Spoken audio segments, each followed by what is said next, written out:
Perkenalkan, nama saya Ronaldo Siworo dari kelas 12 IPS 3 yang akan menjelaskan perusahaan dagang, yaitu dari pelajaran ekonomi yang membimbing Pak Tumanggor. Baik, mari kita lihat videonya. Apa itu perusahaan dagang?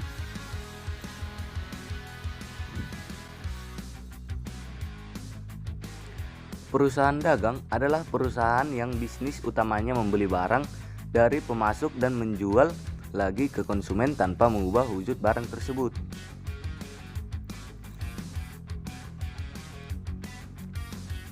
Jenis perusahaan dagang. Perusahaan dagang memiliki beberapa jenis.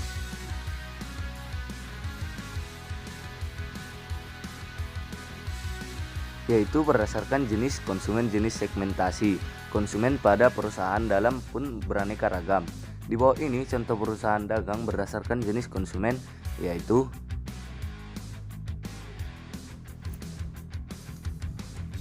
yang pertama itu perusahaan wholesaler. Adalah perusahaan yang membeli produk langsung dari pabrik dalam kuantitas besar dan menjual dalam kuantitas yang besar pula. Contoh pedagang grosir.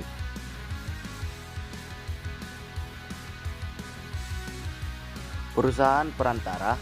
Perusahaan ini berada di tengah. Perusahaan middleman membeli barang dalam jumlah besar kemudian dijual kembali ke perusahaan jumlah sedang.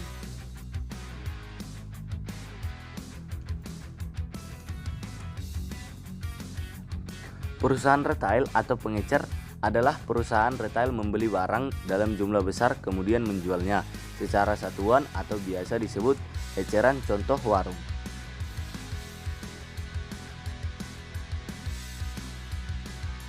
Perusahaan dagang memiliki karakteristik yang khas dan berbeda dengan perusahaan non-dagang. Karakteristik tersebut mempengaruhi proses inti perusahaan dagang.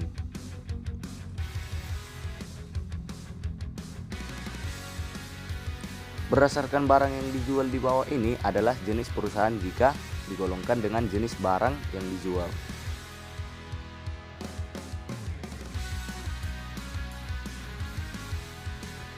Barang produksi atau mentah di mana barang tersebut menjadi bahan baku yang akan berubah menjadi barang jadi atau berupa peralatan penunjang industri.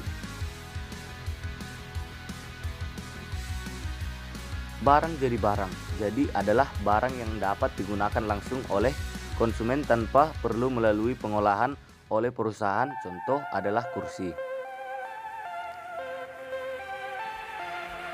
Karakteristik perusahaan dagang adalah: 1. Memiliki aktivitas utama berubah membeli, menjual, menyimpan di gudang penyimpanan dan kembali menjual. Yang kedua itu tidak melakukan proses produksi barang. Yang ketiga, perhitungan total keuntungan berpatokan dengan total hasil penjual dikurangi biaya pembelian dan biaya operasional. 4. Barang yang dijual langsung dijual tanpa melalui proses digolongkan atau perubahan sedikit pun.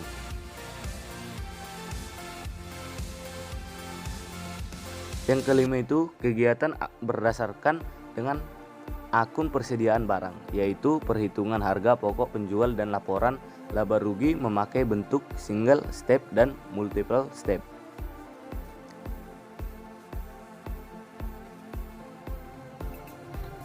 Proses inti perusahaan dagang selain memiliki karakteristik yang khas, perusahaan dagang punya proses inti perusahaan dagang adalah sebagai berikut.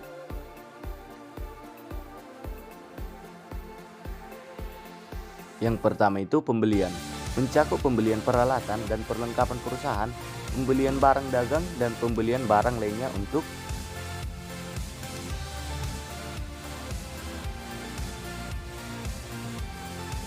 Yang kedua itu pengeluaran biaya, yaitu kegiatan perusahaan dalam mengeluarkan sejumlah biaya untuk membeli barang dan penjual operasional perusahaan.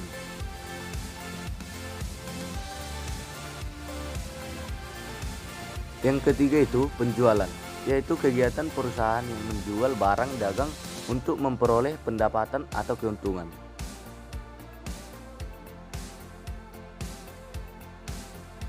Yang keempat, penerimaan keuntungan, yaitu penerimaan keuntungan hasil penjualan barang-barang. Penerimaan keuntungan dari penjualan barang biasanya disertai dengan penerimaan dari pihak lain. Akun perusahaan dagang dalam laporan keuangan akun yang tertera pada perusahaan dagang di laporan keuangan pun sangat berbeda dengan perusahaan non-dagang.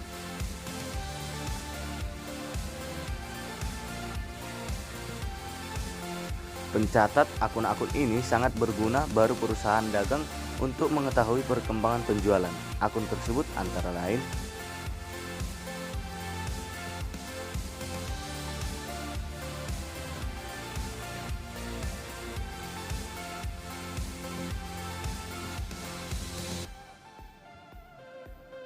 yang pertama itu, pembelian adalah akun untuk mencatat setiap transaksi yang terjadi pada saat membeli barang dagang dengan cara kredit maupun nanti. Yang kedua itu potongan pembelian berfungsi untuk mencatat potongan pada saat diberikan saat awal transaksi oleh penjual barang dagang. Besar potongan ditentukan sepenjual.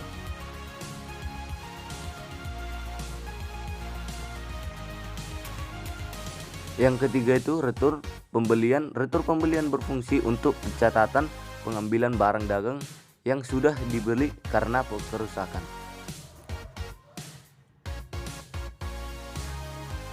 Yang keempat, beban angkutan pembelian. Beban angkutan memiliki fungsi untuk pencatat besarnya beban angkut yang menjadi tanggungan.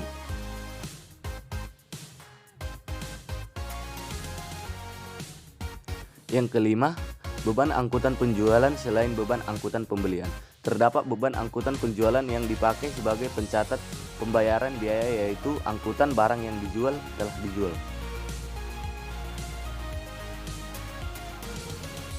Yang keenam, penjualan berfungsi untuk mencatat transaksi penjualan barang dagang baik dalam tunai ataupun secara kredit.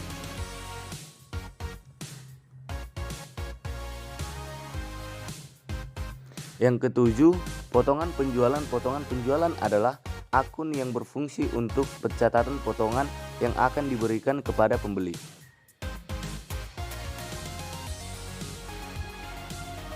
Yang ke-8, persediaan barang. Dengan persediaan barang dagangan dipakai sebagai pencatat nilai persediaan barang dagangan pada suatu masa atau periode.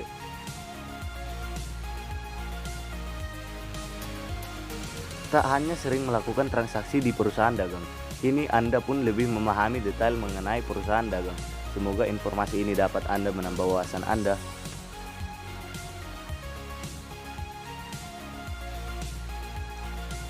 Sekian dari pembahasan saya. Jika ada kesalahan saya, mohon maaf.